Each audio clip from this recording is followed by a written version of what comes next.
Brandon, you're muted, dude. You went live muted, you dummy. Hey. You couldn't wait for me and you had to go live muted. Welcome to the bare minimum, everyone. Yeah. Brandon was doing his silent film. Yeah, this is the way to get it going.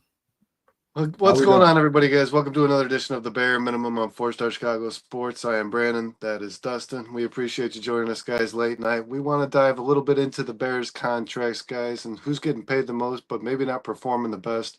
Also want to talk a little bit about a legend that we lost today, Dustin, if that's all right with you. Michael Madsen. Everybody knows him as Mr. Blonde from Reservoir Dogs. And then a little bit about the sophomore receivers in the NFL, guys. That phenomenal draft class from last year between Malik Neighbors, Rome Odunze, Marvin Harrison, and the rest. All that and more after this, guys.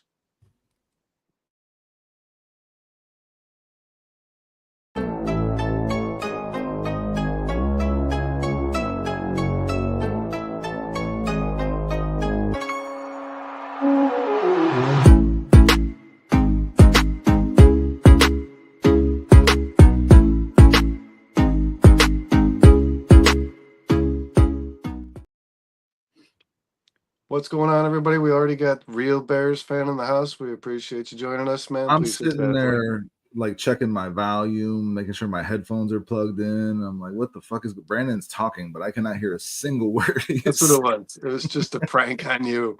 Yeah.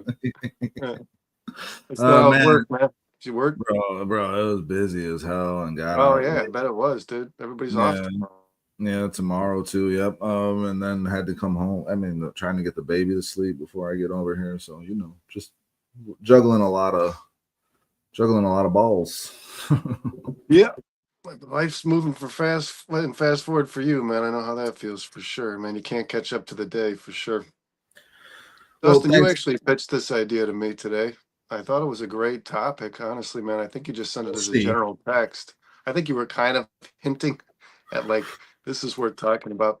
But I'd sent that as a conversation piece. Yes, that was the goal. Who was the author of that piece? I believe it was Gary Davenport.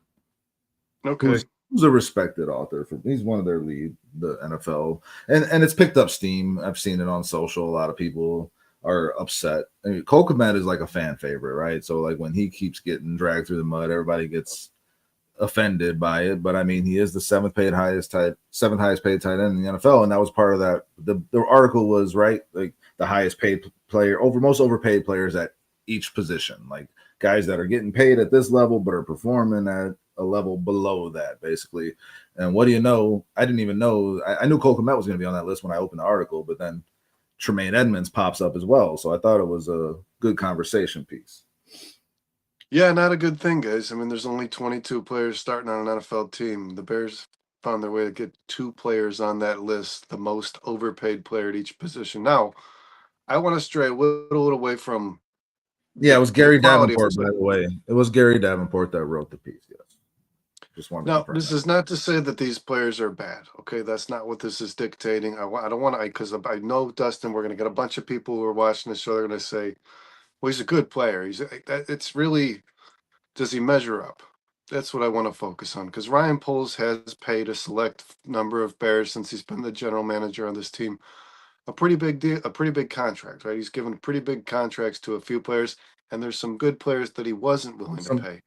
So, and there's some good players that he did pay and got good and are on good contract for the Bears. Yeah, no, so, I mean, it works. It works both ways, man. I mean, but it'll just kind of, for the bare minimum and for us on the Hollis Hall hang, it'll just kind of feel like we're beating up on Cole Kmet, but we didn't write the fucking article. We just read it, and it happens to kind of play into this narrative that we've been discussing, which is like, how long do you want to go paying 2 premium tight ends premium tight end money? The fact that Colston Loveland's on a rookie contract makes this conversation a lot easier for the Bears, I think, Brandon. But when you have a guy who's getting paid, it's counting against like $12.5 million against your salary cap, and that person's going to end up being a backup tight end for you, you start to wonder, like, where does that value add up? And that's not a knock against Cole Kmet. That's just like businessman, like how you manage your assets. And that's really what we're talking about here.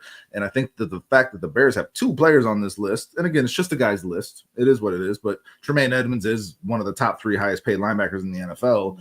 And he's one of the 120 worst linebackers in the NFL, basically. So, I mean, like when you have guys that you pay high numbers, like they're top end talent in the NFL, but they're performing as average or below average, which is what these guys are, then that puts your team upside down, which we've also discussed before. Like that's how you dig yourself a hole, talent and money wise. So Real Bears fans, right off the bat here, man, says keep Kmet and Edmonds, and this year it can both be gone in 2026, and then won't get fair trade value. Real Bears fan, I'm glad you're in here, man, because we did also want just some general live chat interaction tonight, man. More than anything, I'm curious. Now, let me say this: not just live chat interaction. Anybody who's watching us, we only got one person that's showing in the chat so far, and that's Foster. And we love you. Thanks for being here. Hit that like button. But like, if you guys got topics y'all want to discuss, I had no idea what this show was even going to be about, really, Brandon. I've been so fucking caught up at work, and I'm just here. But like, if the chat has a topic that they're interested in, that they want to hear us talk about, please throw it out there, and I promise you we will discuss it. Whatever you guys want to talk about tonight, Brandon, I think we should jump on it. Anything's fair game. I don't give a shit what it is. Throw it out there. We'll talk about it. Well, speaking of fair game, I'm curious, Real Bears fan, what do you think fair trade value is for Cole Kmet? I like, because we have to find a common ground here in order to be able to debate this. Because I think that a third round pick is a good starting point. If a team were to call up and offer a third round pick and I'm the Bears, I'm taking that. Right. Well, the reason you're taking that though is because it might be more than you would expect to get for Cole Kmet. Right. And because so that might be what Foster's saying. I think that a player at the caliber of Cole Kmet's talents could be found in the third round of an NFL draft. You know what I mean? I think, let's say you wanted a backup tight end, that can be found in the third round, can it not? You know what I mean?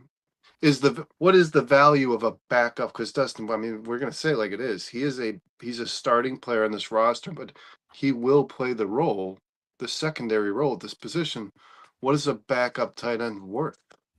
Well, generally, $11 million. And how much does $11 million equate to in draft capital when you're making a trade, especially getting it off of your book? You know what I mean?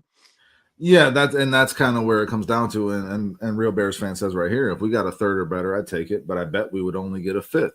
And honestly, I might take a fifth because of what you just said, Brandon, to get that off of your cap and be able to allocate it elsewhere in an upcoming draft or upcoming free agency. And you just really have to look at the reality of it, man. And I don't want this to become a Cole Kmet trade conversation either. Like that's not, because we've done that over and over again. Yeah, we were pretty far ahead of that. Yeah, we were very far ahead of that in terms of that conversation. 2 weeks ago, we were talking about it on the bare minimum because we've seen this story before with Ben Johnson and tight ends like Cole Kmet. Well, I was texting you guys in the middle of last season when I forget who it was. Somebody a journalist had initially written the most tradable player from every team, guys, and that doesn't mean a bad player. That means quite the opposite. A player who's performing above their expectations. Who's the most tradable player? And this was in the middle of last year. And Cole Kmet was the most tradable player for the Bears. And I suggested to you guys that this is not something I'd be opposed to if the offer was right. And I know it pissed a lot of people off then, man, but I think it holds even more water now, to be honest. As things start to play out, for sure. But I mean, as Real Bears fan points out right here, man, like the Loveland injury, you got to see what that is. And you got to see what you have in Loveland. So then the question becomes like the value of Cole Kmet, is it worth that 11 million to have, or 12 and a half, or whatever his cap hit is? It's somewhere in that range, right? It was in that article, it was reported at 12 and a half. But I mean, is it worth having him on this roster at that rate this season, just this season? Because as is pointed out with all these NFL contracts, you have, and it's pointed out in the article, Edmonds and Kmet, you have outs with them in the next season, off season, where it's not going to cost you basically nothing to walk away from them. So like, at that point, you're just cutting them and moving on. Is it worth having Cole Kmet for that rate this year to make sure you have that stability for Caleb Williams and to make sure you have that stability for Colston Loveland, a guy that he can learn from. He doesn't have to get rushed back into the offense. I personally don't think Loveland needs to be. I don't think we need to worry about him being rushed. I think he's got talent and a skill set that's going to translate to the NFL very well as early as possible. I really do. When I was waiting, man, I was just reading an article stating that he's going to have some fantasy value by the end of this year. So. And I think his injury is healing well, and I think he's going to be. Everyone expects him to be full go for training camp, which is really what you need at the end of the day to get involved. I mean, the OTAs he missed a little bit, but you can still get your feet underneath you in training camp. But like my biggest concern with Edmonds, with Cole Kmet, is the fact that how did the Bears evaluate that talent versus what league performance is? Right, Brandon? Like, if you're talking about a top 10 paid tight end, Cole Kmet is the 7th highest paid tight end. I mean, he's had one season that would justify that, right? He was ranked 15th last year in the NFL, and tight ends aren't a very strong position right now in the NFL. There's about 5 or 6 of them that are well above the rest, right, Dustin? You got your George Kittles, your Trey McBrides, your Travis Kelce, your Brock Bowers. Everybody else falls off a pretty far cliff, I think, from those guys, man, once you start getting into like the middle of the pack. So he had 470 something yards and 4 touchdowns. He was well below the season he had before, which was strange, right? Because you got a better QB in place. You did add Keenan Allen and Rome Odunze, so he lost some snap or some targets, but I expected a better season out of Cole Kmet. He was phased out of the offense, though, Brandon. He was like legitimately phased out by the play callers, and whether it was by Caleb Williams too. I mean, it remains to be seen if Caleb Williams is going to utilize that tight end position the way we would expect him to. I mean, but Cole Kmet was phased out of the offense. The season prior, he had 73 catches, 719 yards, 6 scores. You know, that's a solid season. But when you're talking about, 10 million a year for a tight end, you expect that guy to be a top 10 tight end consistently at worst, right?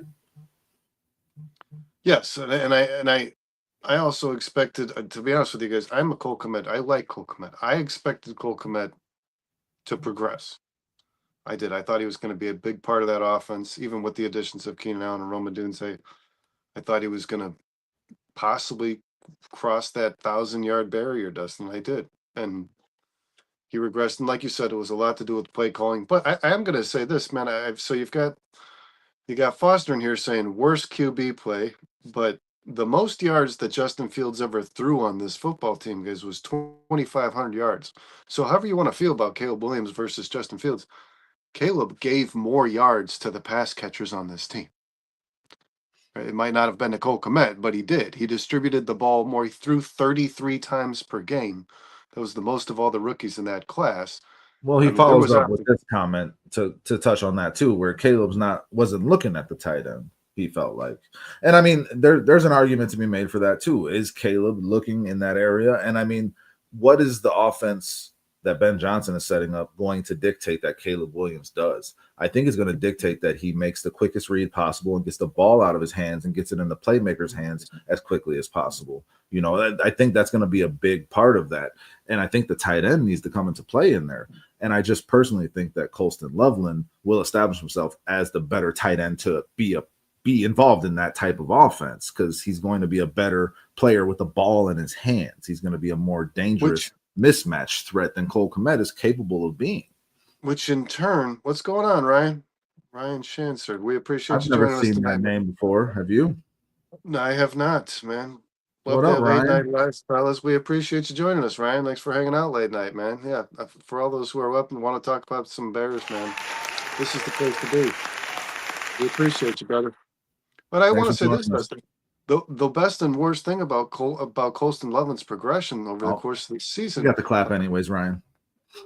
Yeah, you still get it, right? Just for joining us, man.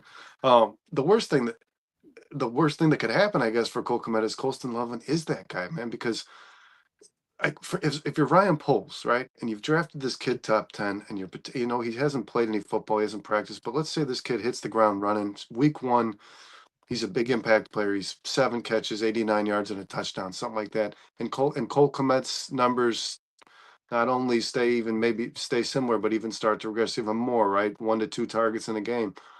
He's not gaining any trade value. So if you're Ryan Poles, you have to concern yourself here, man. I mean, so if you think he's worth not more but a 5th round pick right now, Foster, if this guy's got very minimal production by the time Ryan Trade Poles, deadline comes yeah, by around, the time teams are asking about it, what is it worth then? And if and you're then Ryan Poles, does that pressure you to have to make a decision here? and then I would be very remiss if I did not point out that for me, and what I would expect from the GM of my team is that if you're going to let a guy walk, say they cut bait next year because there's not much tying them to paying him anymore for the remainder of that contract, and you just let him walk for nothing when you could have got something for him.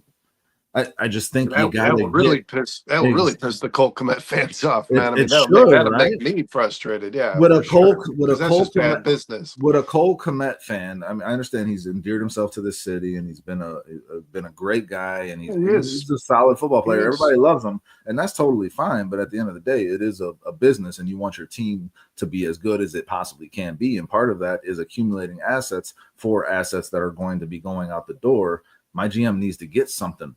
Don't just let him walk for nothing. Not to me. And then the crux of this, man, the main point of this article was that like Cole Kmet is a solid player, and it's okay. You can run a 12-man personnel with Ben Johnson's going to do that, and that's important. But like, how much sense does it make to pay the second best tight end on your team $12 million?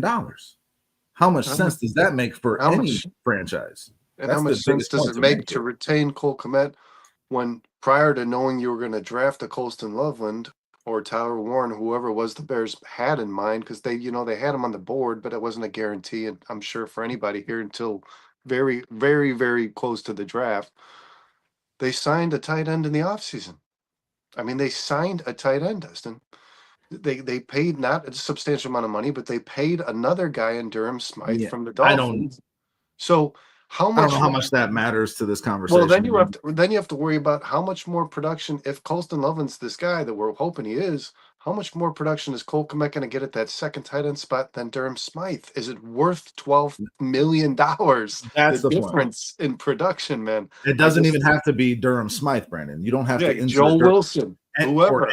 Player C. It doesn't matter who it is. Like that's my point. Like, and that's the point of the article. Like, if Cole Kmet ends up becoming the second best tight end on your roster, which is not a guarantee, but that's what the Bears drafted Colston Loveland, expecting that Cole Kmet would become the second best tight end on their roster. Absolutely. No doubt about it. You should not be willing to pay the second best tight end on your roster a top 10 salary for tight ends in the NFL. That is not good business.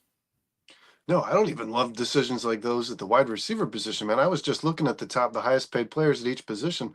T. Higgins and Jamar Chase are like top 8.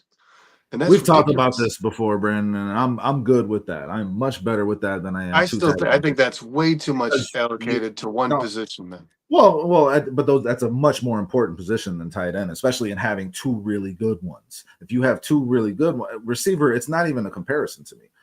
T. Higgins is going to pull attention from Jamar Chase. Jamar Chase is going to pull attention from T. Higgins, and any team wants to have two bona fide studs as their receivers. That's why the Bears drafted Rome Odunze, and they're hoping to pay him, and still have DJ Moore.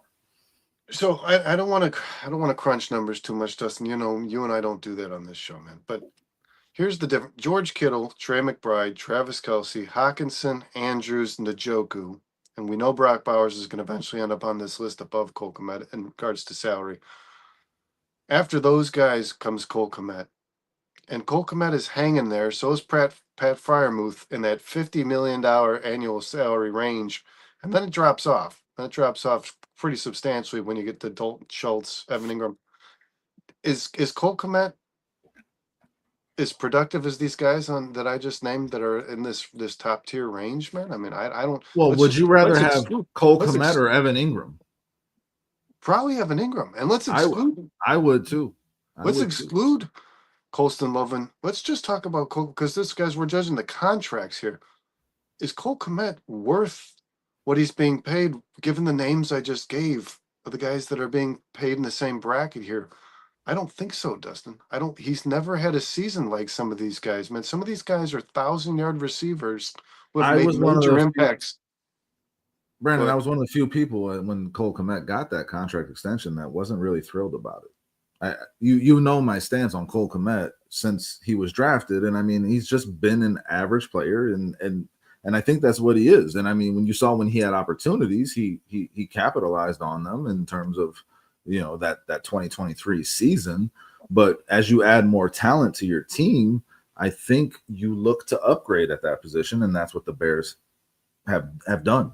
So I mean, no, I don't. In my mind, Cole Kmet was never worth that amount of money. And then that kind of comes back to like what was Ryan Poles thinking when he made that deal? Was it like we're not going to get any better than this at the position, or I got to lock this guy up so he doesn't end up in free agency where teams will tend to overpay? I mean, I understand those things, but Or was it? is that good I decision making expect for your Cole roster? Kmet to be one of the better playmakers on this football team because, like Dustin, as we talked about phasing Cole Kmet out, but I don't even think that's necessarily 100% of why this guy's regressed. The more talent you add, you just called him an average guy.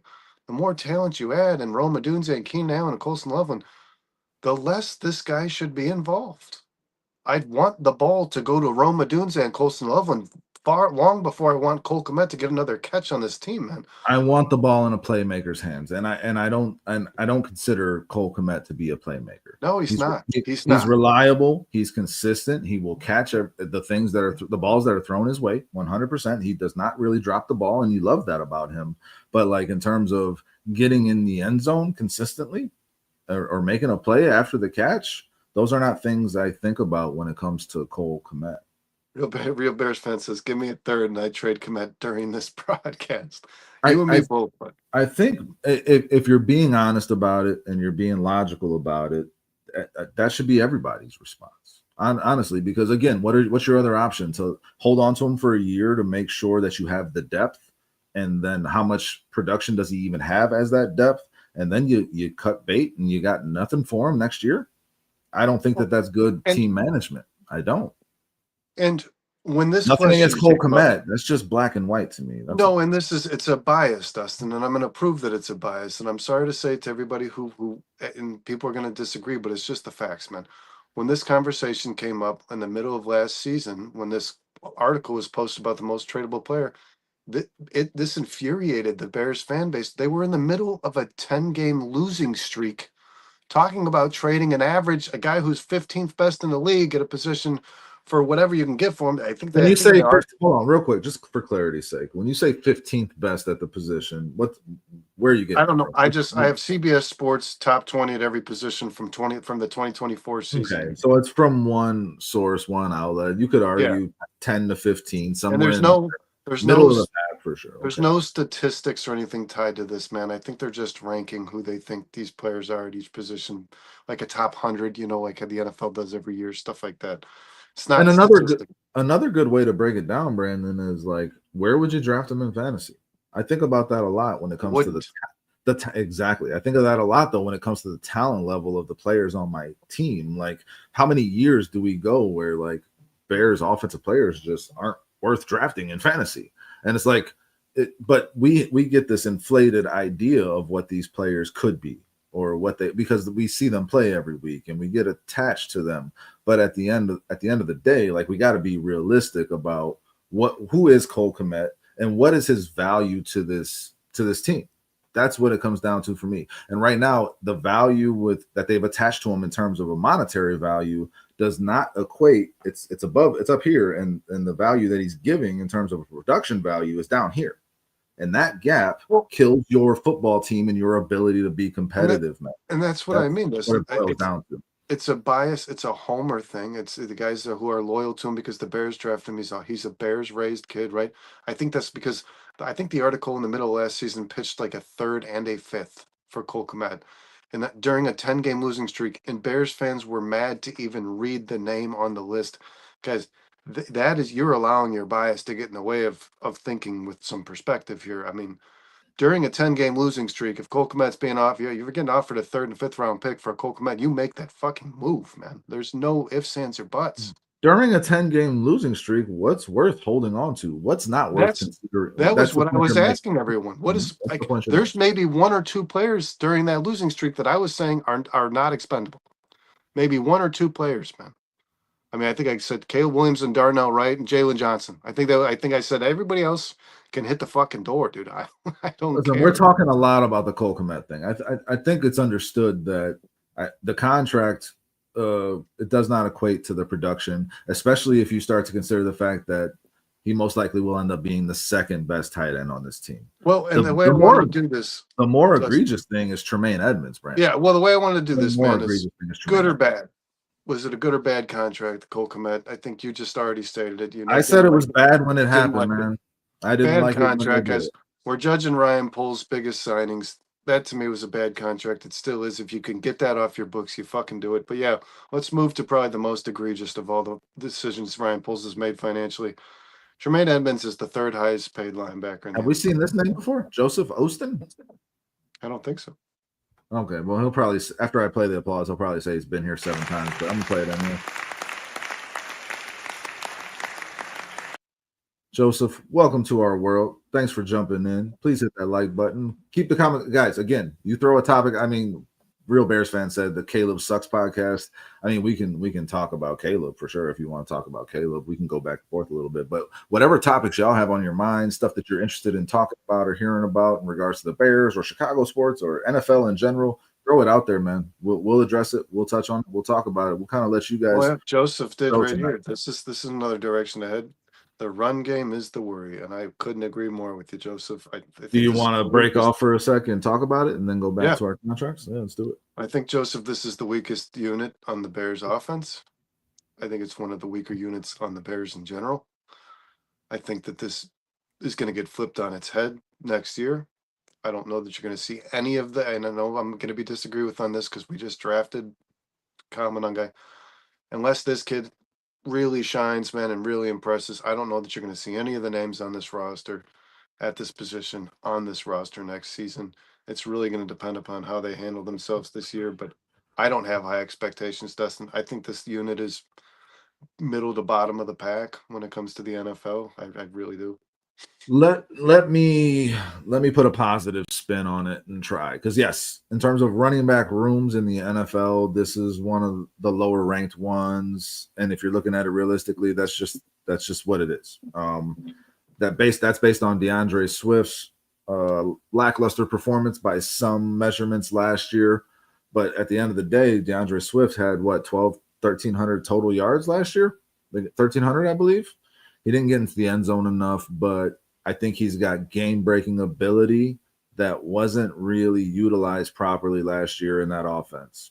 I think there's a reason why the offensive coordinator was fired, and I don't think it was just Caleb Williams. I think overall his play calling was atrocious, and I don't think it got much better when Thomas Brown took over, to be honest. And I think we have a real play caller in Ben Johnson, and I think I know Ben Johnson knows that establishing the run is going to be the key to offensive success in the NFL. The pass game will work better for him if the run is established. He runs more play action than anybody, and to do that, you have to establish the run. So I think he's going to make a very strong effort to get it better. I think the offensive line was improved massively in terms of being able to open up more holes for these guys this year. So I think you combine that part right with the new offensive line with the new play calling, and you can see a world where this run game does enough to open it up for Caleb Williams and these weapons on the outside. I could see that. I could see DeAndre Swift having the type of season I thought he was going to have last year, which was, and listen, I said, what did I say? 1,500 all-purpose yards last year, Brandon, when we were talking fantasy going with DeAndre Swift? I think so, yeah. 1,500, 1,000 rushing. He was close to that. He didn't get the touchdowns that I expected, but like he really wasn't as bad as people make it out either, Brandon. And then you add these improvements in very major important areas. I think this run game is going to be better than we expect. I'll just say that. Foster's agreeing with me here. Swift will be a top 15 running back. Yeah, I could. So I said this, I think, last week on the Hail Call Hangover. I could see this run game being moderately successful, like doing enough for the Bears to move the chains and be a good offense. And these guys still cleaning house here, man. I really could. Ben Johnson did this once before with DeAndre Swift. He's not the back that Ben Johnson wants in this offense. I can tell you that right now, man. Even if DeAndre Swift is a good player this year, he wants that 3-down back. He wants that guy that can do it all, that can run between the tackles, that can catch the ball. So I don't know that Well, DeAndre we've Swift said is tier this. one. We talked about this, and we did a show a couple weeks, 3 weeks ago, where we said DeAndre Swift is being kind of slept on, and I think we were both in agreement on that show. Like, he had a much better season than he's given credit for, and all these positive changes in the locker room and with the coaching staff. I mean, that's going to make a positive impact on DeAndre Swift and this run game. But at the end of the day, Ben Johnson is going to want a guy like Jahmyr Gibbs, who can be a power running back and the game-breaking running back, and that. The reason is he doesn't want to be predictable on offense. The way the Bears are going to have to approach it this year, that is going to lead to some predictability in terms of needing that inside runner, as was pointed out by a real Bears fan, right? But also having DeAndre Swift. And when these guys come in their different roles, the defense is going to be able to more easily key on what the Bears offense is trying to do based on who's in that backfield.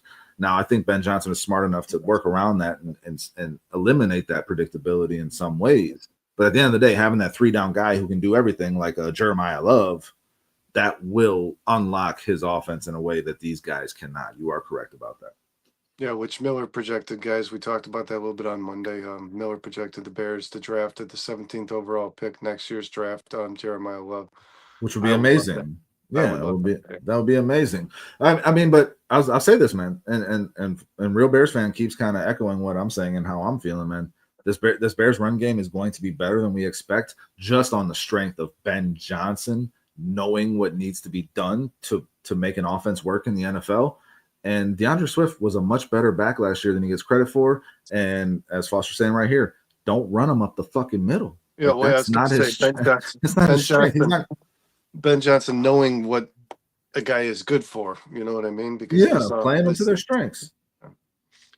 Yeah, let's dive back into that contract, man, because the guy who I wanted to talk about most, listen, we don't have to beat these all up, man. I'll say this. DJ Moore, Jalen Johnson are two of the highest paid players on this team and substantially under what they would have been paid on the market if they had hit free agency.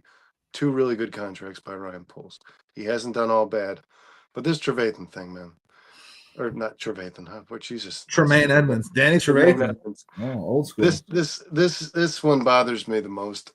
Only because, well, not only because, but the primary reason that it pisses me off, man, that Tremaine Edmonds is the third highest paid linebacker, guys, is because he's $500,000 per year behind the guy the Bears let walk away from this team or traded away from this team in Roquan Smith, who I think just when it comes to pure talent, it's a pretty substantial drop off to me. Tremaine Edmonds is not in even the same league as Roquan Smith. Roquan Smith was a piece that makes your team better for the next decade. He's made that Ravens team better already. They're a solid defense. And Tremaine Edmonds, regardless of what Roquan Smith has done or did in his career, is just not worth what he's paid. He's just not. Yeah, no, when you pair it with that, when you pair the fact that the contract negotiations got so bitter that it led to Roquan Smith being traded and they couldn't get the deal done. And then you could turn around the next offseason and you sign Tremaine Edmonds for a couple million less than what Roquan got paid by the Baltimore Ravens. And then Tremaine Edmonds comes here and underperforms at the weight. I think in that article it said he's ranked 119th out of qualifying players at the off-ball linebacker position. That's not good. I think that goes without saying. And he is the third. He's paid right up there with Fred Warner, guys. Think about what you see Fred Warner do on the football field and what you see Tremaine Edmonds do on the football field, and that shit don't math. These guys are getting paid about the same. That doesn't make sense. That shows a complete lack of talent evaluation, proper talent evaluation, and valuation of a player's worth when you're on the market. And it makes you question the decision making, man. It just does. It does for me. I'll say that. The annual salary for Tremaine Edmonds is less than Fred Warner, but he's paid substantially more, Dustin. It's a $72 million deal versus Fred Warner's 63, and he got 10 guaranteed versus Warner's 6. I mean, that don't add up. He was paid to be a better player than Fred Warner. So I don't know what that says to you guys, but if you've watched the same Bears team I did last year, you watched the same Tremaine Edmonds I did last year. He is not that dude. He's never gonna be that. He's What's up, never gonna. MS? How you doing, brother? He could make great strides this year, Dustin. We projected him to in last week's show. We could see a much better Tremaine Edmonds this year, and he still won't be worth what he's paid. He's not. He's never going to be. I won't go that far. If he gets his shit together and thrives in this defense, he You could think turn there it will around. be a point where he should be paid with the likes of Roquan Smith, Fred Warner, Zach Bond? You think this guy's in that conversation? I think there were flashes of that in Buffalo for sure. I mean, that's why the Bears signed him. His best season was actually his first in Chicago. I mean, he's been solid in coverage, better than he gets credit for, and he's had over 100 tackles in both seasons with the Bears. What's up, man? That's the reality. But I mean, in terms of transforming this defense into a top 10 unit, which is what you count on a middle linebacker to do, a really good one, right? Like he's not even close. He's not even close.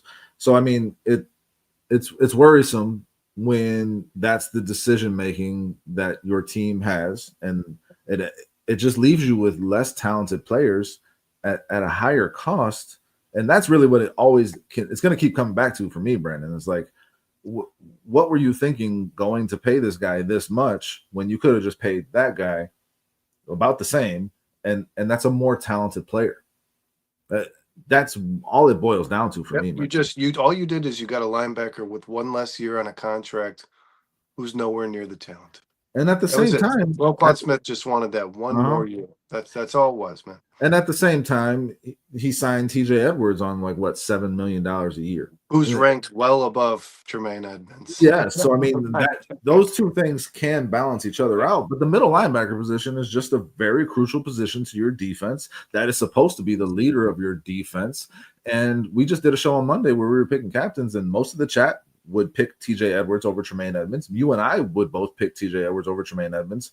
Kyle went with Tremaine Edmonds, I believe. But like, generally speaking, TJ Edwards is looked at as the better player, and he was signed on a much cheaper deal. And it's not like, even if you traded Roquan Smith, like, give me, again, player C, whoever that player is, you could have paid that guy a lot less and not done as much harm to the future of your team than overpaying Tremaine Edmonds on the open market and getting an underperformance out of him.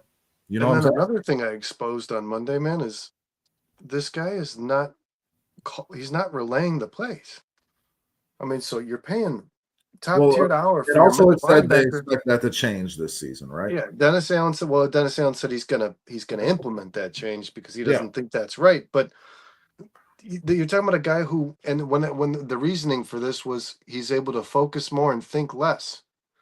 I mean, I don't want to hear that about a guy that's getting paid top 3 at the position in the league, man. I want this guy to be able to do it all.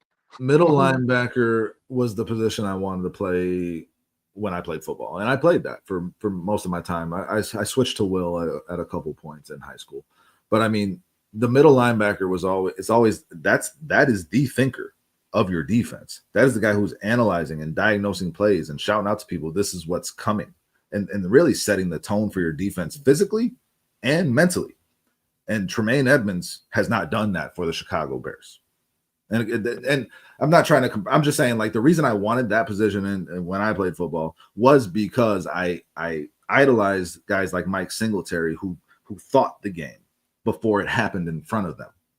And if you got a guy that's your middle linebacker and you're taking that away from him because you don't, it doesn't sound like they have confidence in his ability to think through the game. No, they absolutely didn't. That's concerning, man. Now, again, if Dennis Allen is going to change that and make him better, I'm not saying I see it. I've been an advocate for Tremaine Edmonds last year, man. Like I expected him to have a better season than what he ended up putting out. I expected a lot of guys on this team to have better seasons. There's a big part of you as a Bears fan that's like, we could just make all that shit a wash. That whole season, we can just say it was a wash. Look at what they went through. Look at the coaching staff and the complete lack of leadership and just how it all just fell apart. And it's like, okay, wash. Let's start fresh. And I can see a scenario where if Tremaine Edmonds gets with the right coaching and gets in the right defense, he can be better than what he's shown us. Whether or not that'll live up to this contract, Brandon, I don't know. But it can be better. I do believe that.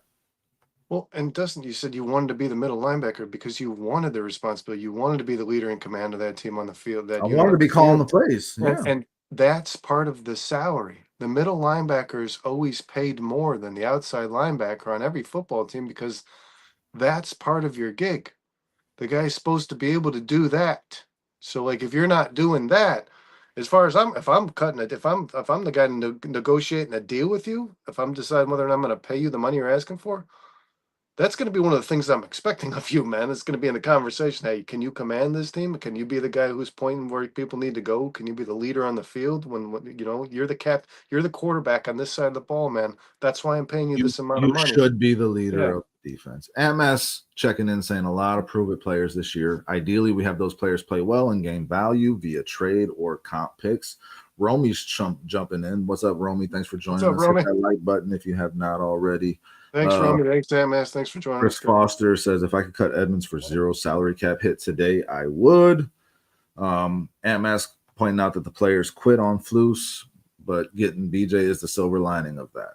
Yeah, and I wanted to say BJ is something about always a that. silver While we lining. talked about Tremaine Edmonds, I think Tremaine Edmonds is immediately going to improve because he was one of the players I saw some quit in, man. And I'm not going to say they're not going to single him out because basically this entire team With did. all, yeah. But you could see, he wasn't shedding blocks. He was kind of getting pushed around, and it didn't look like he wanted to vote 100% effort to that and possibly suffer an injury when this team was in the tank, guys. They were on a 10-game skid. Everybody who quit on this team, I get it. I don't support it. I get it. But Tremaine Edmonds was one of the players you could visibly see it in for sure. Tremaine Edmonds is the most egregious contract on this team up to this point. He should not be a top 3, top 5, top 10 paid linebacker in the NFL, and he is. And that's a problem for this Bears roster. He needs to fix it with his play, or they need to fix it with a move. And that's just the reality of it. So we can move on from there, but Tremaine Edmonds needs to play better to live up to this contract and for this defense to become what it is capable of becoming. If he doesn't do that, the defense will continue to suffer because of it. Not a top 500 paid linebacker. 120. He's in the top 120 roster. Did you want to talk about? I wanted to touch on DJ Moore, yeah, because he is the 11th highest paid receiver in the NFL. And then the question becomes, like, is that you said that was a good deal for Ryan Poles. I mean, he's ahead of Nico Collins and Devontae Smith. Are you taking either of those guys over DJ Moore? Nico Collins, yeah. Yeah, for sure. Devontae Smith is like a certain type of offense he needs to be in my mind, to thrive. And he needs to have a certain type of player across from him, like that A.J. Brown type guy. That makes sense. I mean, Devontae Adams, Calvin Ridley, Terry McLaurin is a guy that I would take over DJ. I would. There are names behind him. There are names of people who are paid ahead of him, though, that I'll take DJ Moore well before I take some of these. Stephon Diggs and Brandon Ayuk are paid more than DJ Moore were last year. Well, this year Stephon Diggs is behind him. So the guys in front of DJ Moore, Brandon, are Jalen Waddle, T. Higgins, Brandon Ayuk, Tyreek Hill, Amon-Ra St. Brown, A.J. Brown, DK, CD, Justin Jefferson, and Jettas, Justin Jefferson and Jettas, Jamar Chase on the Bengals, and just beat out Justin Jefferson for that number one spot. I mean, the question that it becomes, Brandon, is DJ Moore a top 11 receiver in the NFL? I think that's kind of where he can and should be. Me and Dustin hate rankings. We hate these analytics. We hate the people who make these lists, but CBS Sports has him as number 13. So that's right on point. Like that's kind of where he's at pay wise. He's 11th highest paid receiver. I think he's 100% a top 20 wide receiver. So I think when you're talking about like how substantially, I put him higher than that. Yeah, top 15. Top 15. Okay, how substantially imbalanced the production versus the pay is for a guy like Tremaine Edmonds is nowhere near DJ. DJ Moore comes close to where he's paid, even if it's a few spots forward for you guys or a few spots back. You're picking nits at that Ryan point. Poles made a good decision to get him under contract before he hit a market where somebody was gonna. I mean, Dustin, we know this. If DJ Moore wasn't extended, if he was in a free agency, he'd be getting paid higher. Yeah, he's Yeah. getting paid an egregious amount, probably too much for DJ Moore. I like DJ Well, Moore. the market is the market. Yeah, the market is the market. I mean, and when you look at that list, man, what it came down to for a lot of those guys that were on that list at all these positions were that they hit the open market this year and teams overpaid for them. The Packers had 2 people on that list. They had Aaron Banks, who got paid way too much at the guard position for the Packers. It was cool to see the Packers have 2 people. But Gary's and Rashawn Gary, yeah. I mean, but it was more on the strength of the fact that he has not gotten the pass rushing statistic. I think we can say that DJ Moore is a solid contract for Ryan Poles. That was a good signing, made sense. Take care of your guys that you have here. And I mean, DJ Moore, I think we talked about on Monday, could show himself to be a top 5, top 10 receiver this year in the right offense. If he runs in that Amon-Ra St. Brown role, he will get 12 to 1,500 yards this year. So, I mean, like, DJ Moore I think that contract is a good one. And the Jalen Johnson one is a steal. We don't get Jalen Johnson is paid 12th most at the position. He's a top 4 yeah. cornerback in the NFL. Yeah, in my mind. So that's the best deal on the Bears. I could not believe that Ryan Poles got that done. When I think one of you guys texted to me that Sean did, I think the details of that contract, and I did not believe him, man. I had to look it up. I mean, it's astronomical. Jalen Johnson had to have accepted, knowing that he could have gotten paid more. There's no way that didn't happen, man. I think that he was content with being. That was great guys, deal for the Bears. Great deal for Jalen Johnson. Yeah, and these guys have to relocate their lives. They got to move. They got to go through the free agency thing where multiple teams are talking to their agents. Maybe Jalen Johnson said, "This is enough, man. They're paying me enough. I'll stick here with the team that drafted me and gave me an opportunity in the NFL." I don't know. I'm not saying that this is just speculation, but there could be more to that because Jalen Johnson is underpaid. Jalen Johnson is underpaid. It's a phenomenal deal for Ryan Poles.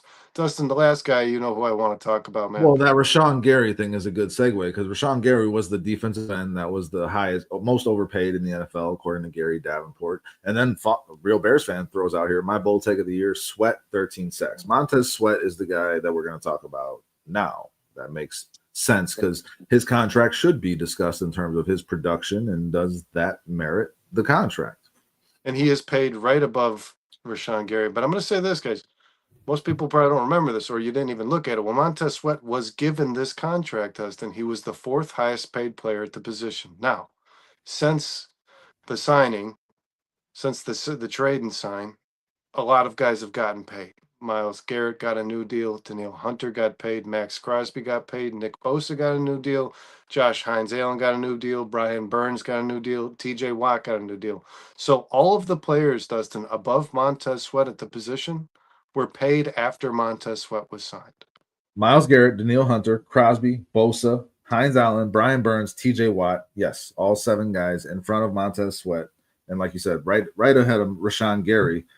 And I probably would have picked Montez Sweat over Rashawn Gary if I were making that article. And that's just because I think Rashawn Gary does more against the run. I think he's a really good run stopper. And when you watch Rashawn Gary play football, like, you just see him making an impact on the game. There's too many times where I'm watching the Bears and Montez Sweat might as well not be on the field, Brandon. That's just I don't see him making an impact on the game in the same way. And nobody's ever going to tell you, Dustin, that Rashawn Gary just needs more around him. You know what I mean? Rashawn Gary is Rashawn Gary no matter who's playing left, who's playing right of him, man. He's just Rashawn Gary. He makes the same impact on the game day in and day out. Now, when you start going behind Sweat, man, it's Andrew Van Ginkel, Trey Hendrickson. That one stands out, right? Gregory Rousseau. Who wants money right now? Yeah, who's going to go up above him for sure. Gregory Rousseau, Josh Sweat, Jonathan Greenard, Bradley Chubb, Khalil Mack. I mean, like, there's not a lot of like where you're looking behind and you're like, this guy is way better than Montez Sweat. Honestly, Josh Sweat could have been on that most overpaid. Yeah, no, he actually got paid a little less than what was expected, but I mean, not much. I expected him to get $20 million a year. He got 19. So, I mean, that was a solid deal for the Cardinals, I guess. But all I'm saying is, like, when you look behind Sweat on that list, there's not a lot of guys I would take over Sweat. So that's a silver lining in this conversation, isn't it? Yeah, and then actually not too far down that list, man, is Dale. So hopefully the Bears were ahead of something that we don't. Yeah, he's Hopefully he's they in know the top something. 15 there. Yeah. Hopefully they know something we don't know, man, because he doesn't have the. See, the problem I'm having with the Bears paying these edge players, man, is they're paying based on projection. They're not paying these guys based on what they've done. All the other names on this list, Dustin, Brian Burns, T.J. Watt, Josh Hines Allen, Nick, these guys got paid their They earned monster those deals contracts. Yeah. after being monster players. Mm. And the Bears. The Bears traded a second-round pick for a guy that never had I was just going double-digit to say sacks in the season. The And Bears then gave him had to all pay the him. leverage. Yep. Yes, Yep. they That was put, my point from the beginning with that deal, Brandon. From the beginning. Yeah, nobody puts baby in a corner except I for mean, Montez Sweat. I mean, but real bad Bears fan, 13 sacks he's expecting. He says Sweat will be his MVP of the Bears in 25. More help and motivated. So if you're going to look at the positive side for Montez Sweat, which we don't, And hopefully healthy, real Bears fan. Hopefully yeah, if he stays healthy, and they've added Grady Jarrett and Dio, and Austin Booker steps up, and attention comes away from Montez Sweat. He's not being he is one of the most double team players in the NFL. That's a fact. So I mean, like when you add more talent to that defensive line and maybe increase your blitzing percentage and your quality blitzing percentage with a better defensive coordinator, you could paint a picture that shows Montez Sweat, breaking out of that slump and being this player that real Bears fan is suggesting he expects him to be. That could be a whole nother conversation, Dustin. Do you think Dennis Allen's a better defensive coordinator than Matt Eberflus? I fucking hope so. I hope so. Listen, Matt Eberflus runs a defense that bends but don't breaks, and we saw that with Lovey, and it's like that'll get you so far, man. At the end of the day, I want a guy that's aggressive. I want a guy that's going to put pressure on the offense to make a play and hopefully make some mistakes. That's what I want. Whereas we saw, just go back to the Super Bowl in 06, man. Like Peyton Manning just picked that cover 2 apart. Just picked it apart. Like found those soft zones. Yeah. And you're just going to let them keep going, and you're hoping that they make a mistake. I want a defensive coordinator that's going to say, I'm going to fucking make you make a mistake. And I think Dennis Allen is more of that guy than Eberflus, absolutely. Which I love. So I mean, like I hope so, and I think what's really good and what's going to make that, whether or not he is, Dennis Allen's play calling, I think, is going to be much better suited to the players on this football team, Brandon. You know what I'm saying? Yeah, and I asked Kyle a question on last night's show, man, and I'll ask you, like, how much influence do you see in the players they've already acquired since Dennis Allen was how much are these Dennis Allen guys? Because to me, it feels like Dennis Allen's Dio fits he's the already mold started perfectly. putting this thing together. Yeah, I think Shamar Turner is a versatile. Ruben Hippolyte even. The right? Most probably. Yeah, I think Dennis Allen's already made an influence. He's already the Kyler Gordon extension. Dennis Allen said when he got hired, dude, that's the guy I want to work with the most. That's going to be Dennis Allen's Swiss Army knife. So I mean, like, he has a vision, and he's already starting to add players to this defense that fit that vision. But Grady Jarrett. But the players that were already on this roster, Brandon, I'm saying, are better suited in a Dennis Allen style defense than they were a Matt Eberflus style defense. So I think that will be a better marriage too. The guy that Kyle made a claim doesn't really fit and might not end up being on this team long term is Austin Booker. He doesn't fit that prototypical, the size of the guy that Dennis Allen's looking for. But they traded for Chase Young and added they signed Chase Young, which is a similar size to Austin Booker. And I made a case against. I think Austin Booker is a very versatile player too. I think you can move Austin Booker around a little bit. He can stand up. He doesn't have to have his hand in the dirt all the time either, man. So he's got some things he could present. But I think what is Foster talking about here? Who's bringing up Pantera's lead singer, Phil Anselmo voice more than any other podcaster for the Bears. What's he talking about? Do you know what that means? I don't know, but I love Pantera. Yeah, I love Pantera. Yeah, Phil Anselmo's a kind of a nut job, but I love Down. I love Down too. Yeah, Down is awesome. Who has the same voice, Brandon or me? Super Joint Ritual is awesome too. No, yeah, I love those guys. But I think the Dennis Allen defense is better suited for the players that are on this team. I think that the aggressive nature of it will bring out the best in some of these players, and maybe that includes Montez Sweat, man. Like Chris Foster is saying here, man.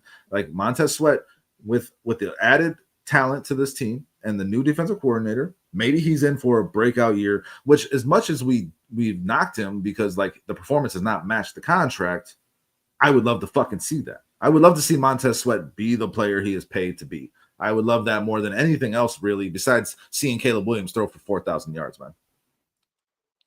Yeah, absolutely. To see this Oh, that's a defense get back, compliment. Thank you, real Bears fan. to Something see about this my voice. Well, yeah, that's a hefty comparison, man. That's That's if you can sing like that, you better get out there, man. I'm gonna Stop start doing talking this. like this. Yeah. Dustin, there's one more guy. Like I said, I would to see the pedigree back here in Chicago, man, with that defense. To see these guys get back to what they used to be, man, where they hit you in the mouth, black and blue kind of football. Dennis Allen has the potential of doing that. I would love to see it probably more than the showboat offense, man. I still love my defense. I still love getting after the quarterback. It's something we've been missing for the last couple of years. There's one more contract, Dustin, that cracks the top 5 in terms of position, but I don't think we need to speak too much about it because the guy's earned it over the course of his career, most certainly. Joe Tooney is the fourth highest paid left guard in the NFL. Yeah, well deserved. Good job, Joe Tooney. Yeah, and good job, Ryan Poles. Continue to be that guy for the Chicago Bears. And me and you said on this channel, man, that was going to get done. There was people speculating that Tooney was a 1-year rental. Like, no fucking way. No, that you're not trading to acquire a Hall of Fame player. Well, I mean, they had just done it with Keenan Allen in a way, you know, like they just gave up that Who's draft. probably a Hall of Fame player. Yeah. He's close. He's on the borderline. I don't know if he is, and definitely not first ballot. But I mean, like, all I'm saying is like I could understand some of the hesitancy with that for a Bears fan because they literally just did it the past offseason. So I mean, like, but I didn't see that with Joe Tooney. The Bears need that leadership on their offensive line. Joe Tooney would be worth paying, being the highest paid guard in the NFL, just for what he brings in terms of leadership to this offensive line. He's going to change the mentality of this offensive line just on his own, as far as I'm concerned, man. Yeah, and that's one awesome thing, man, that the Bears have done outside of the production that Joe Tooney's had in his career and Grady Jarrett's had in his career, man. Is why I think the one thing Dennis Allen and Ben Johnson both told Ryan Poles, and guys, no disrespect to anybody who's been on this football team before prior to fuck this that, season. Brandon. Let me say that. I was thinking about this. I'm sorry. You'll finish. Fuck that. Yes.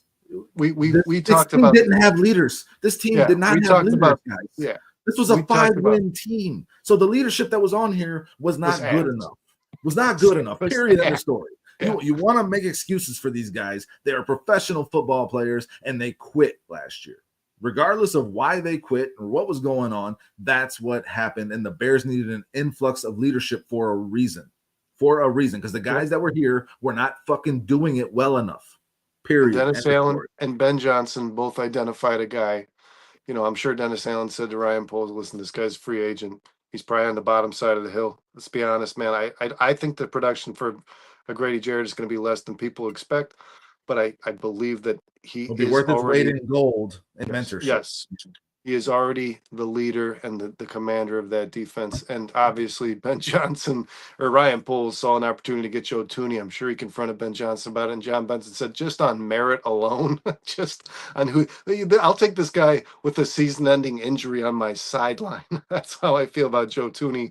Get that guy the fuck here, dude, because that guy is a coach waiting to happen, man. Brandon, let me say this real quick because you haven't responded to my text. We're gonna do a little on-air producing here, but we didn't. I saw it. I see you're good. Yeah, okay. All right. Very good. Yeah. Very good. Yeah. We're gonna keep it to an hour and a half tonight, man. I got the baby is not sleeping. Yeah. So. No, you're good. Bro. Hour and a half's long enough, man. Well, since we say those are all the major contracts, guys. So overall, man, I think we kind of stated that Ryan Poles is pretty much kind of leveled out, right? He's got some contracts that have balanced out the bad ones, but the bad ones stick out like a sore thumb, man. Especially the Tremaine Edmonds, man, and the Montez Sweat. You can throw some stuff at me to convince me Cole Kmet's is not a terrible deal, but I mean the Tremaine Edmonds and Montez Sweat. There's nothing you can say to me that justifies how much those guys are getting paid, man. And then people tell me this, Dustin. I've said this before, and we're not going to beat it up too much because we talked about it a lot. To tell me that Montez Sweat needs more around him means he isn't $100 million. He's not the guy you paid him to be. He's not the guy you paid him to be. Those guys don't need more around them, guys. TJ Watt and Myles Garrett and those fucking guys, they don't need more. They always are who they are, no matter what's going on inside the football organization. But at the same time, you can't say that they do have more talent around them. They have throughout their and they're career. more talented. Yes. So I mean, it's like it's the chicken or the egg conversation. Are they making those guys around them better? It probably works both ways. I would love nothing more than for Montez Sweat to make me put my foot in my mouth this upcoming season, and I hope he does. That's what I will say. But when you continue to overpay guys for the production that's average or below, that's when you put your team in a bad spot. That's why the Bears have not been winning football games, guys. That's just the reality of it. And what's going to be really important, Brandon, to see is when these guys coming off on their second contracts, when they get paid, what's that going to look like? Is Poles learning from his mistakes? Is he going to hold on to guys that he shouldn't hold on to? Is he going to overpay guys for projected performance that never comes to fruition? We got to see some, as Amas pointed out, there's some make or break guys on this roster, and we got to see them perform this year because they're coming up on second contracts, and Poles has to feel comfortable signing them. And I want to feel comfortable in the fact that Poles will make the right decision on that. And some of these contracts that we're talking about don't give me that confidence, man. And has Poles gained the knowledge enough to know which positions you should allow to hit the market, man? There are some guys who actually lose wages when they hit the market because they find out that they're not worth what they think they are, especially given the position. A quarterback, a wide receiver, a left tackle, these guys are going to get paid.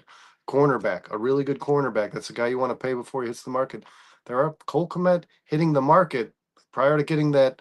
I don't know if Cole Kmet hits the market, Dustin, before he gets that extension, he's getting paid $12 million a fucking year. I can honestly highly doubt that, to be honest with you, man. Yeah, I didn't see it, to be honest, when at the time, and I said that at the time. But I mean, so know where your leverage is, man. Yeah, we are where we are. John S. has jumped in, by the way. So what's up, John? Thanks for joining us, man. Hit that like button, brother. What are we moving on to now, Brandon? Well, he says he thinks Ozzie becomes a right guard if Jonah Jackson gets hurt. I really Luke Newman. Luke Newman.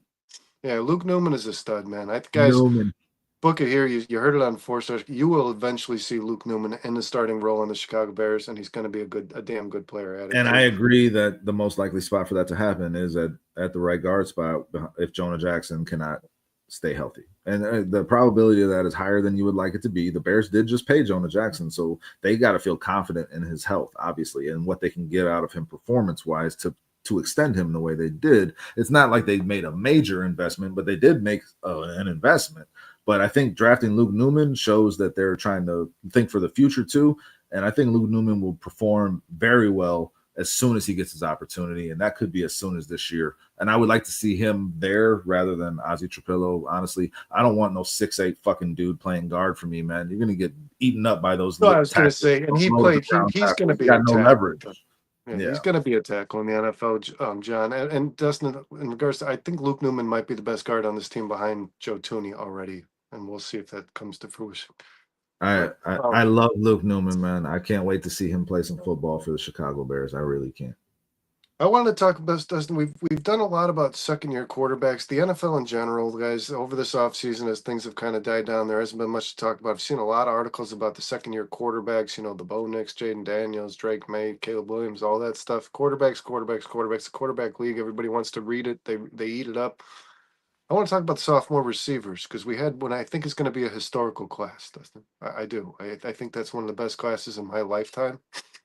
I expected what I saw out of Brian Thomas. I did not expect Ladd McConkey to be who he was. So between Marvin Harrison, Malik Neighbors, Rome Odunze, Ladd McConkey, Brian Thomas, this was and honestly, I'm going to throw his name in there because of the way he came on at the end of the season after recovering from a gunshot wound. The last pick in the first round, Ricky Pearsall, also a phenomenal player who I think is going to have a really breakout year in this upcoming season as well. So I think this is going to go down, Dustin, as one of the best wide receiving classes we ever saw drafted since we've been watching football in our lifetime, man. But I want to think 100%. And I want to think and talk a little less about production and more about projection. Okay, so I want to rank these guys in this upcoming 2025 season where you think they fall. Ricky Pearsall wasn't the last pick in the draft, by the way. It was Xavier Legette was the last pick in the first round. Pearsall was right before him, 31. Okay. And Xavier Worthy. Did we mention Xavier Worthy? No, or Legette. Didn't mention Legette either. Legette's another guy. And then didn't Who did the Colts draft? Adonai Mitchell?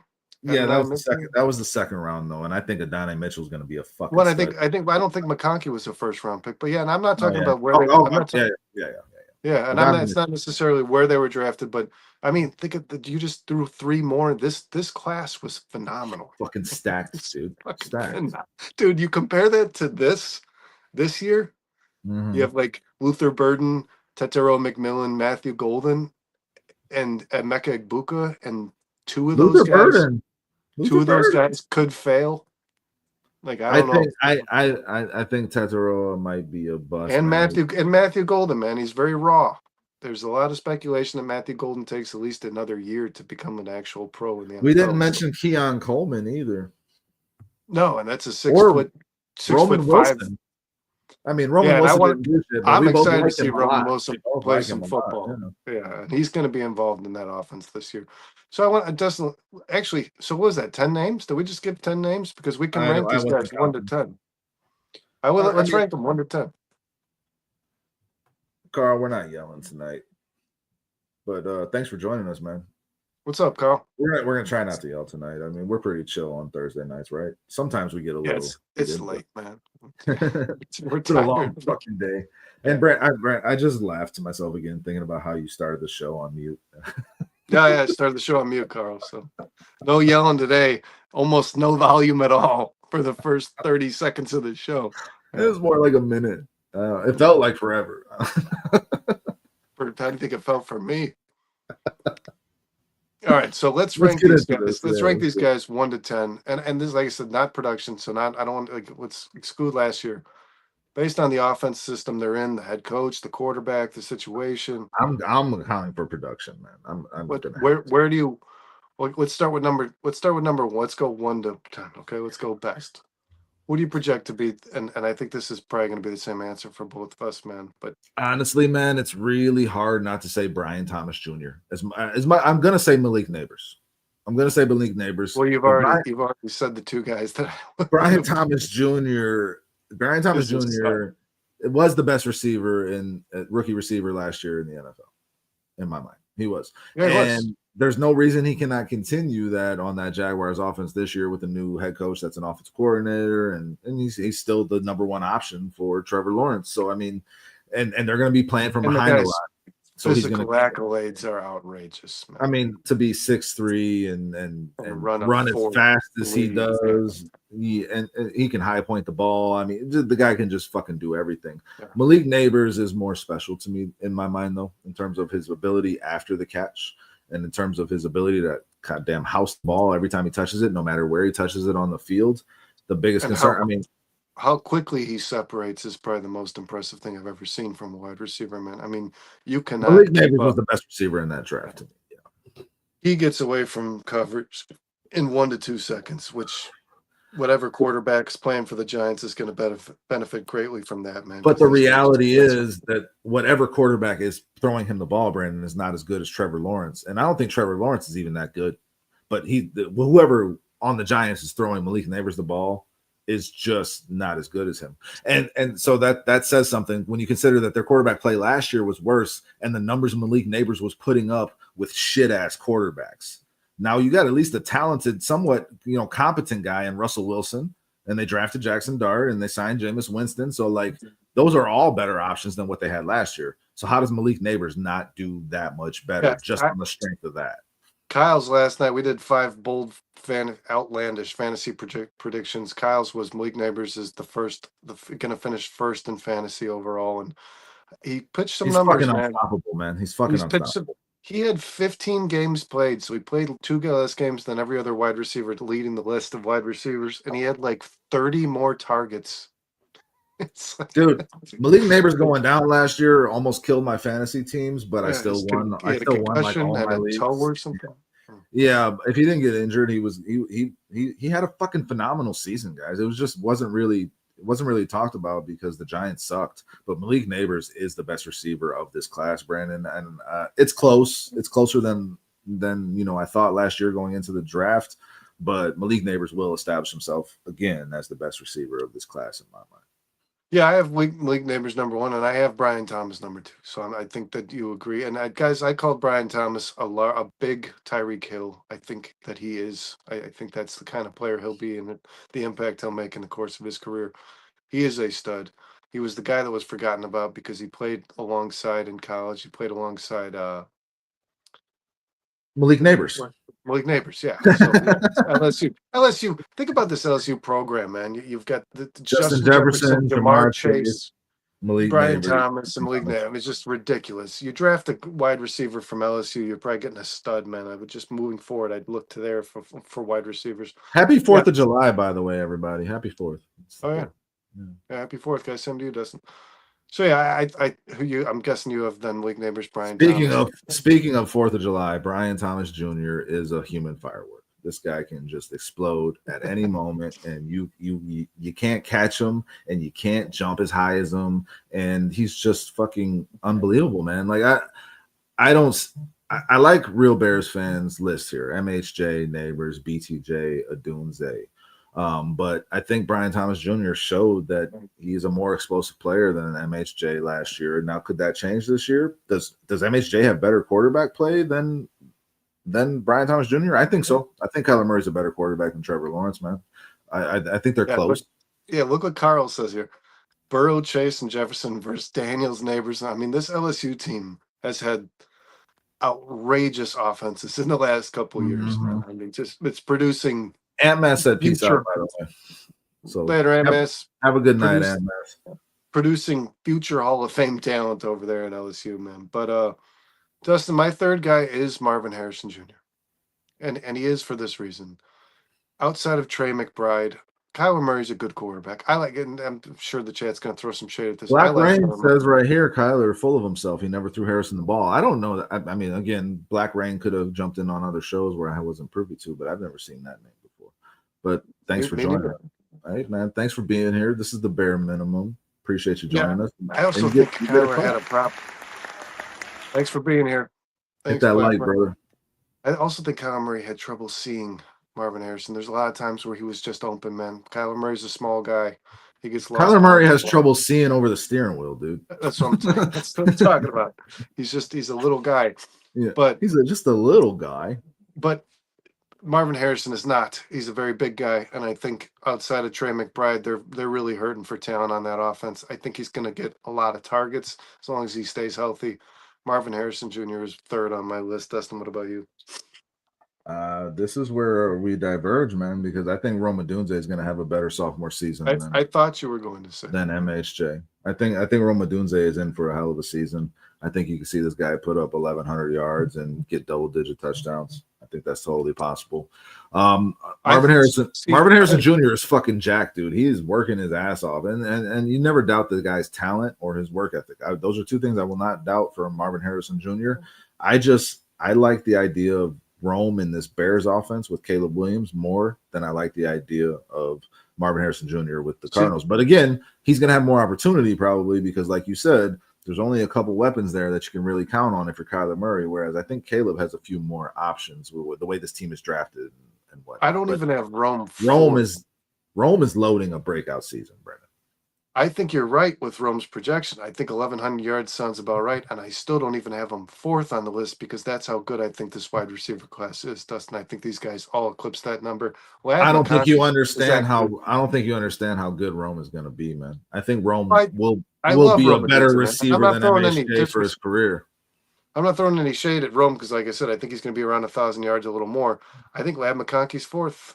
Before we get to Lab McConkey, let me just say, Rome Odunze, if you watch his film, this guy was constantly getting open. He was already a pro route runner, basically. He was a pro, like he had been in the league for years, the way he was breaking off routes and coming back to the ball for Caleb. When Caleb gets into his scramble drills, Rome is the guy he's looking for, and Caleb's going to be doing that some this year. And I think in a better offense that's designed to exploit his strengths and gets Caleb really mentally aware of what's going on more so than he was last year.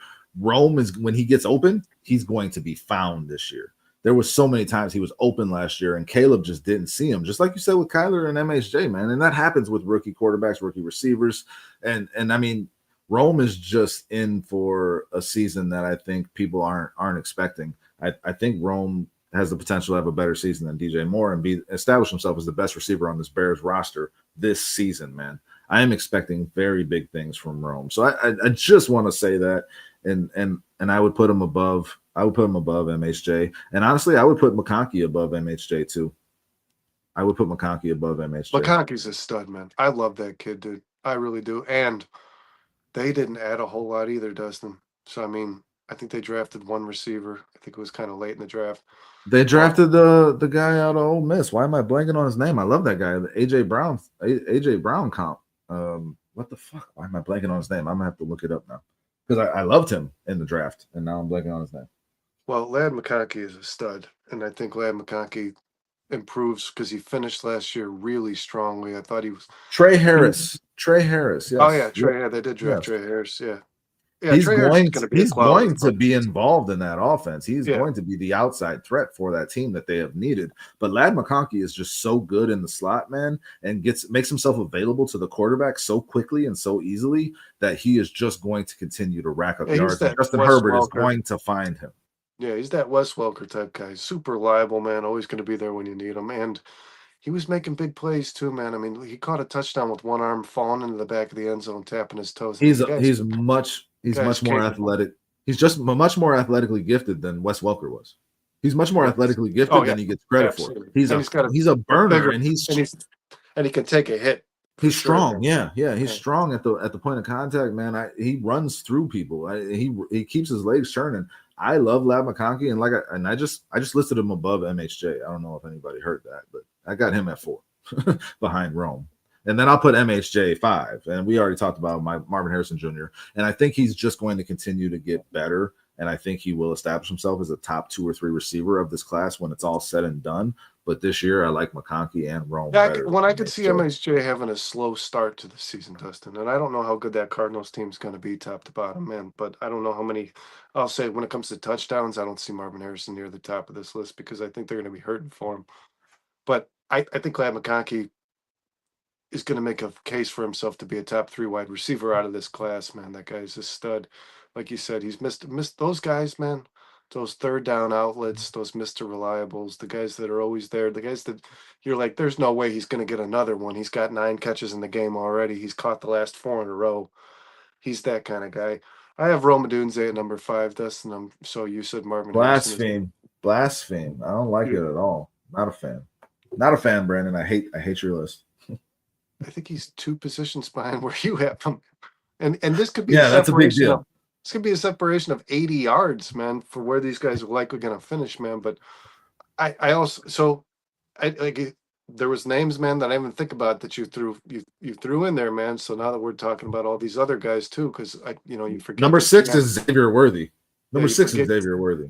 Yeah, and Xavier Worthy might even hold a spot above some of these guys. Man. Xavier Worthy might have a better season than MHJ or Rome. Yeah, I mean he's capable of doing it, and I think he's in for a blow up as well. I think he's a 2nd-year receiver that is going to be on the come up and might put himself higher up on this list by the end of this season. Right? Yeah, if Mahomes and him develop that Tyreek Hill relationship, I mean, this guy's gonna explode. There's no doubt about it. I think he is in for big things this season, man. I really do. Now I do think Rashee Rice is a quality receiver, and I think he's gonna play a whole season here, man. So I think Xavier Worthy has a better season than Rashee Rice. Oh, me too, without a doubt.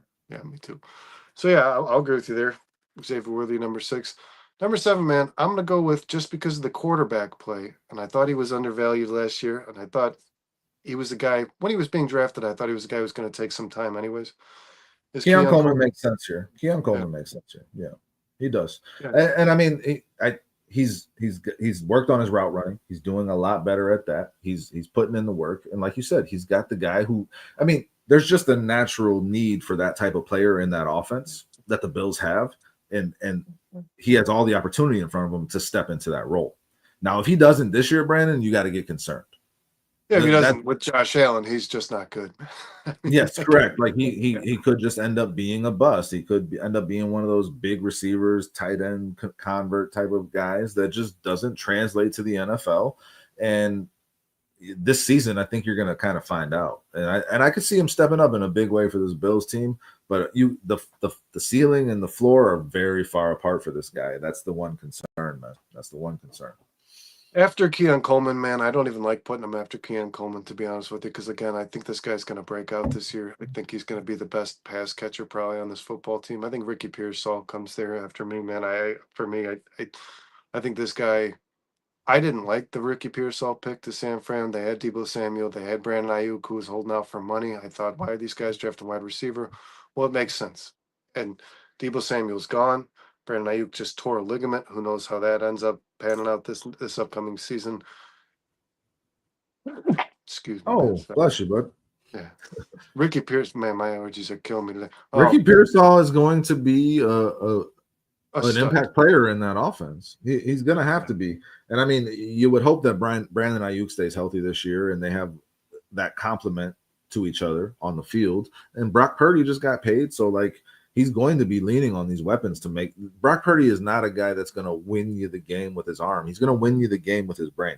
He's got to get the ball out quick in Kyle Shanahan's offense, and Ricky Pearsall could be a big beneficiary of that in this offense if he's going to be working in the middle of the field. He can play inside and out. Yeah. I foresee him working the middle of the field a lot more now that Deebo Samuel's gone, Brendan. I don't think he's going to be doing a lot of out. I think he can do, but I think he will be a primary middle of the field guy for them, and I think he will benefit from that spot opening up in this offense, man. So yeah, and it makes sense. And he's another guy who could go put himself higher on this list potentially, depending on how the Niners do this year. So I'm with you there, man. Number 8 makes sense for Ricky Pearsall.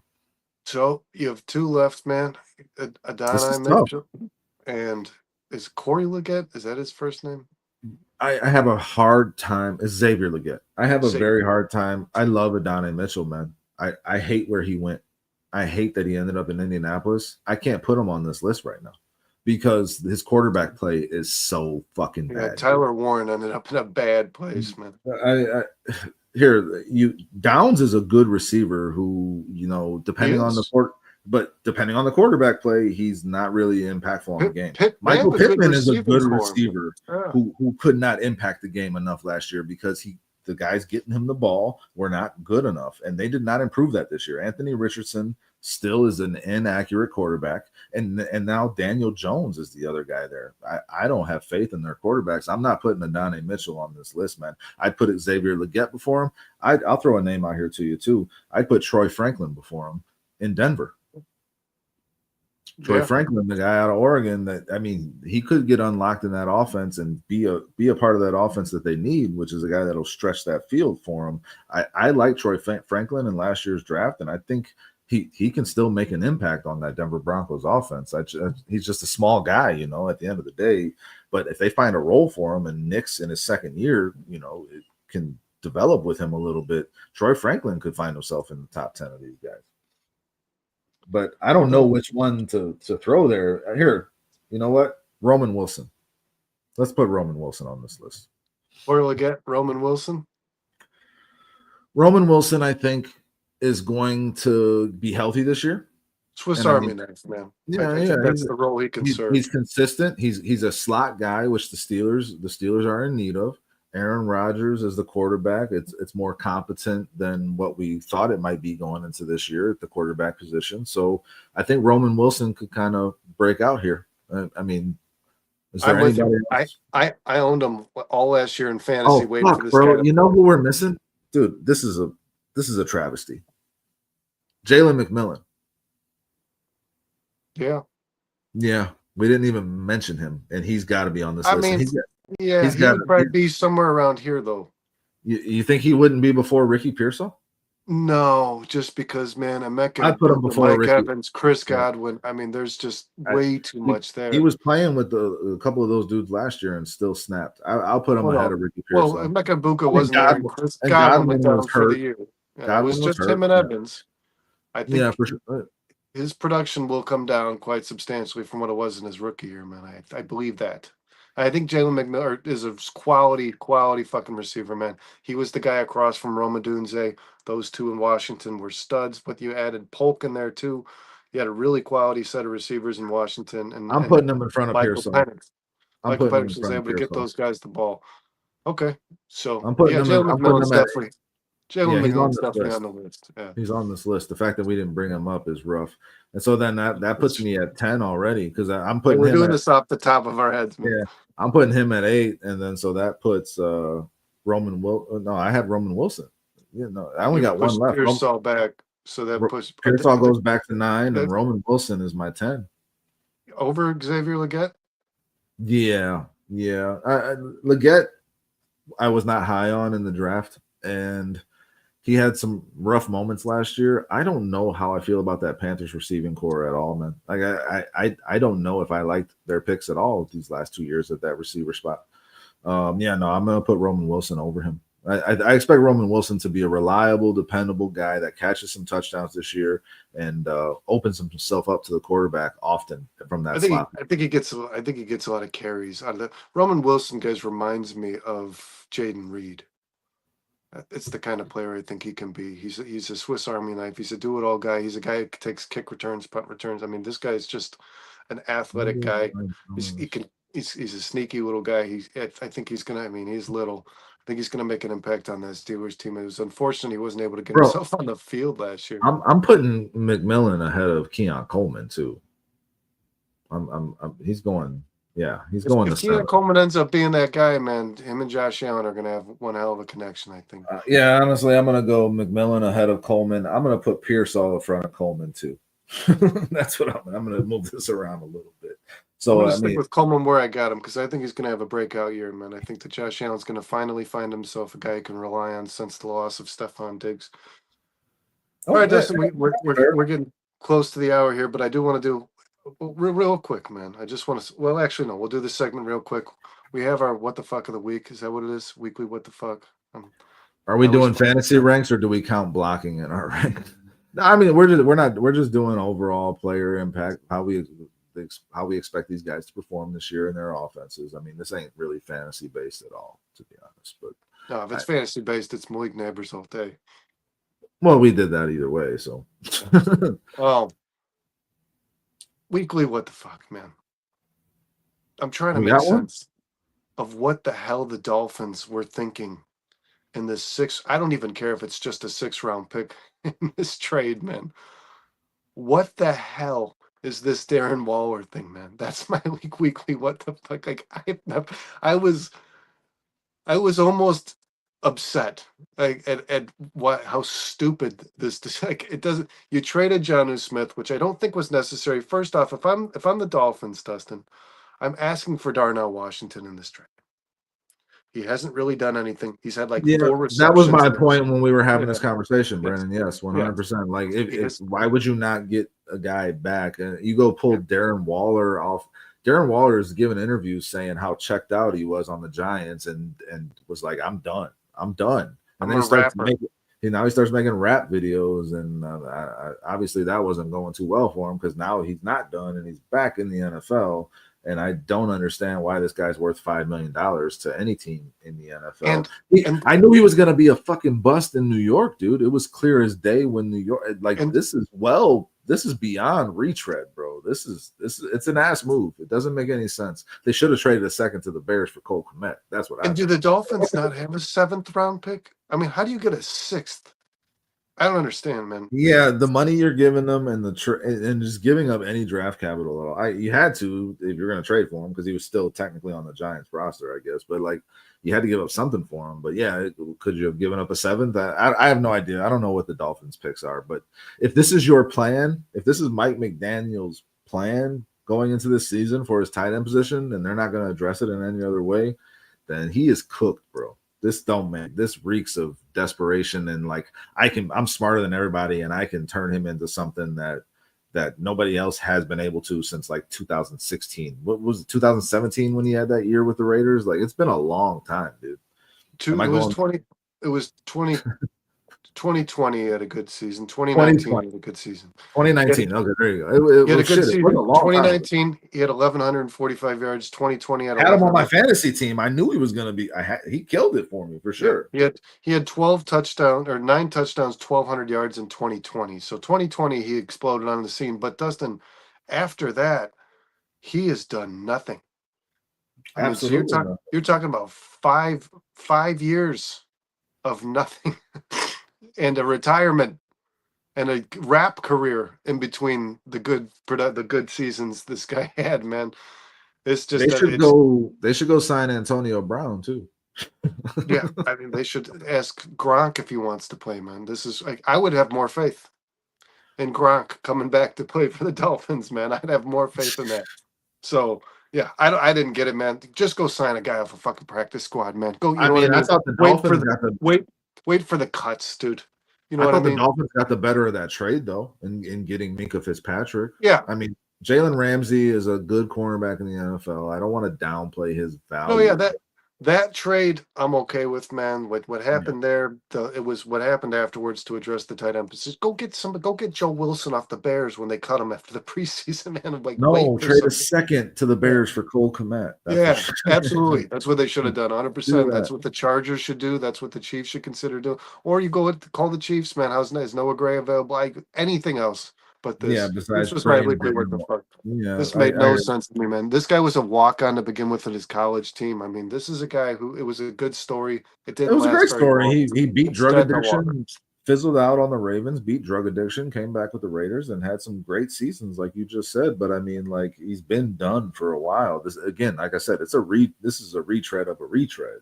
The Dolphins. This screams that Mike McDaniel thinks that he's smarter than everybody else. And he's going to find out how wrong he is. And that's unfortunate because I like Mike McDaniel, but this might be his last year as a head coach for the Miami Dolphins. I even like Darren Waller, man. I do. I like the guy. I do. It's just, I don't like his rap music, but I like of course. And Real Bears fan says, I asked that since I have Worthy way lower as all-around wide receiver in real world over fantasy. That's irrelevant, though, because if Patrick Mahomes is finding him for double-digit touchdowns this season and he's the guy who's the game breaker for that Chiefs offense, his value is much more than just his blocking. Obviously, he's not going to be able to block. Obviously, he's going to get beat up off the line of scrimmage by these cornerbacks that are much bigger than him. The Chiefs are going to find ways to get him out in the open field and not get touched by those guys before he can release. And Patrick Mahomes is going to find him for a lot of big plays, which is going to be exactly what that Chiefs offense needs. So his value in that role will be huge. He was a raw talent coming in the NFL, Dustin. You got to think, like, imagine Ben Johnson got Xavier Worthy.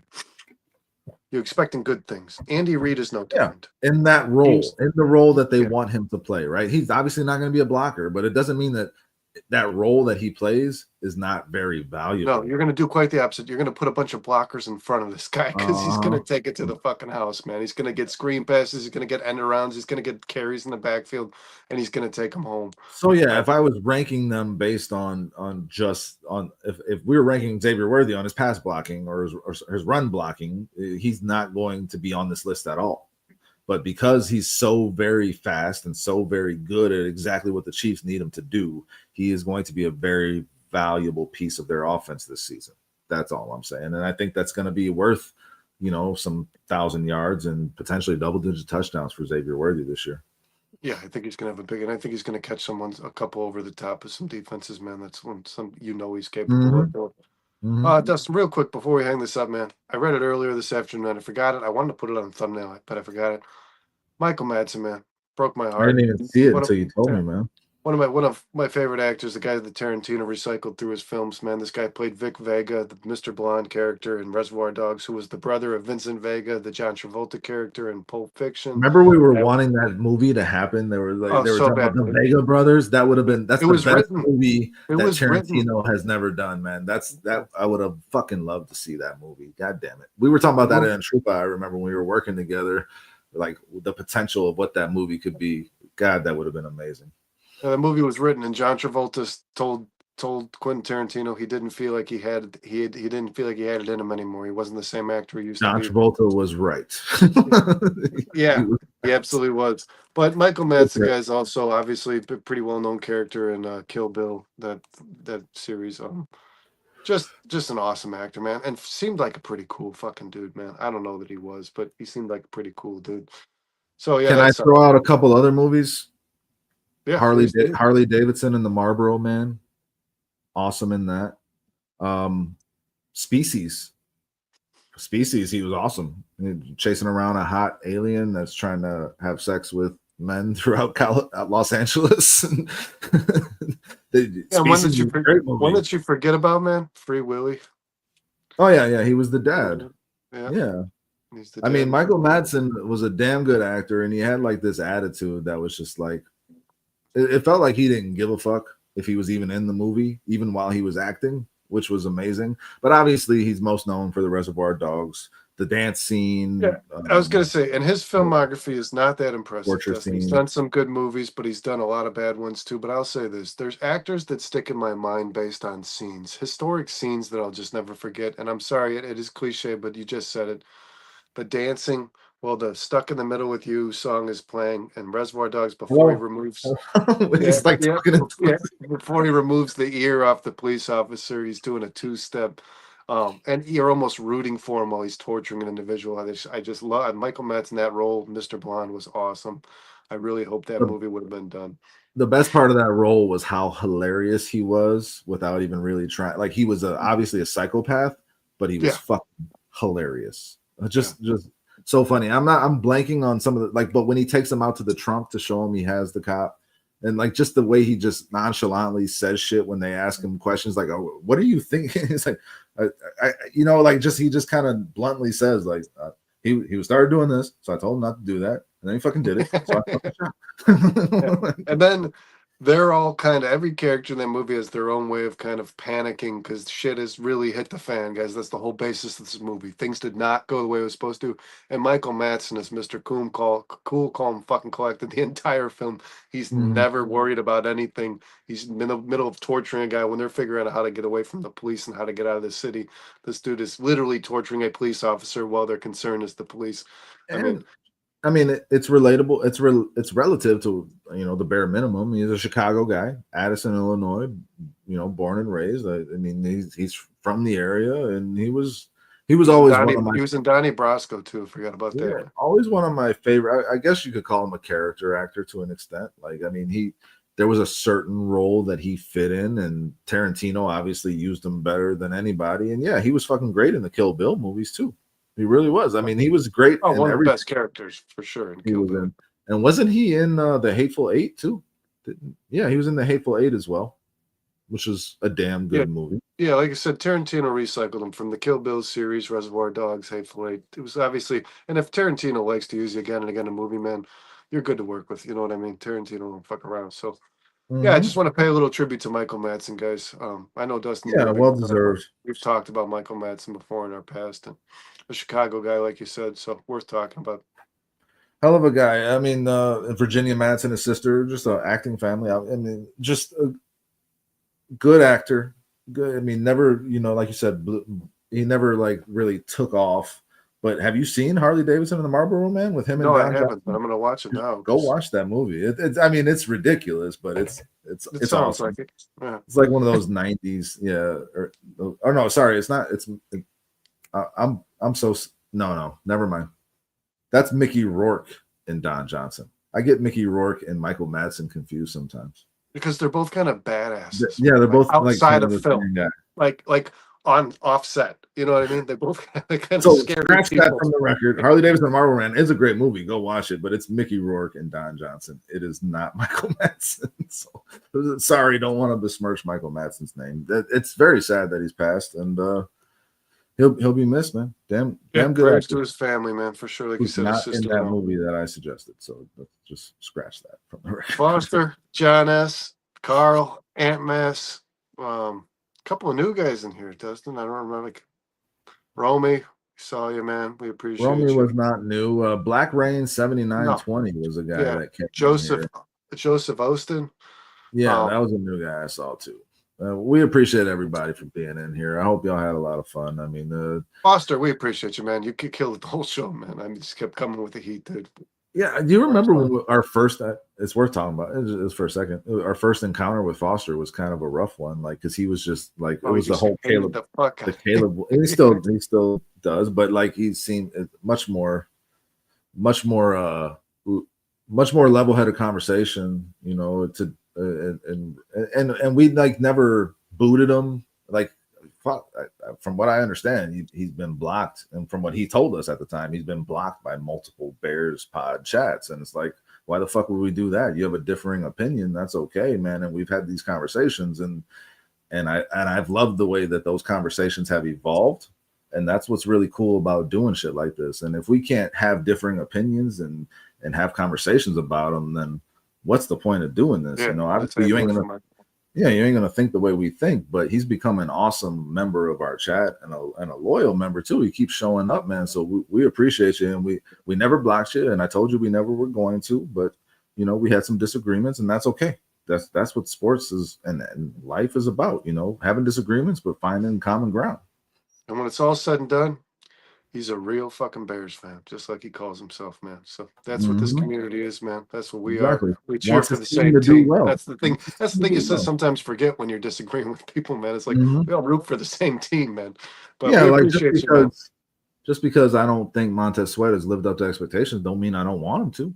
Of course, I want him to. People might not like the fact that I've thought Montez Sweat was an overpay from the moment the Bears traded for him, and I feel like he's kind of proved that right so far. But I would love for him to prove me wrong, because that means that the Bears are playing well, and that's what we all want at the end of the day, is to be doing recaps of these games after the Bears start winning.